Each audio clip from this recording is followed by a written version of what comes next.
brought you by Silver Pumps and Motors. Top quality और consistent performance के लिए सिर्फ सिल्वर पंप्स नाम याद रखना।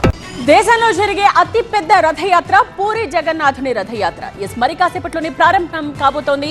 దానికి సంబంధించిన డీటెయిల్స్ మనం చూస్తున్నాం. ప్రతి ఏటా ఆషాఢ శుద్ధ విదియ నాడు జరిగే ఈ రథయాత్రను కన్నులారా వీక్షించడానికి లక్షలాది మంది భక్తులు వేచి చూస్తారు. జగన్నాథుని రథయాత్ర ఇవాళ ప్రారంభమై 12 రోజుల పాటు కొనసాగుతుంది. జగన్నాథుడి రూపంలో ఉన్న కృష్ణుడి రథంతో పాటు ఆయన అన్న బలరాముడు, వారి చెల్లి సుభద్ర రథాలతో కొలువై భక్తులకు దర్శనమివ్వనున్నారు.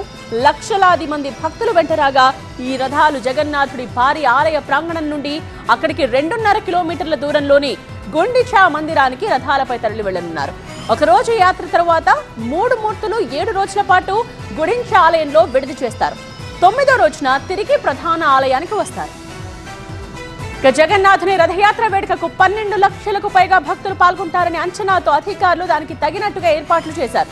భద్రతకు ప్రాధాన్యత ఇచ్చిన ప్రభుత్వం తొలిసారిగా 275 AI కెమెరాలు, డ్రోన్ల ద్వారా రద్దీ నియంత్రణకు ఏర్పాట్లు చేసింది.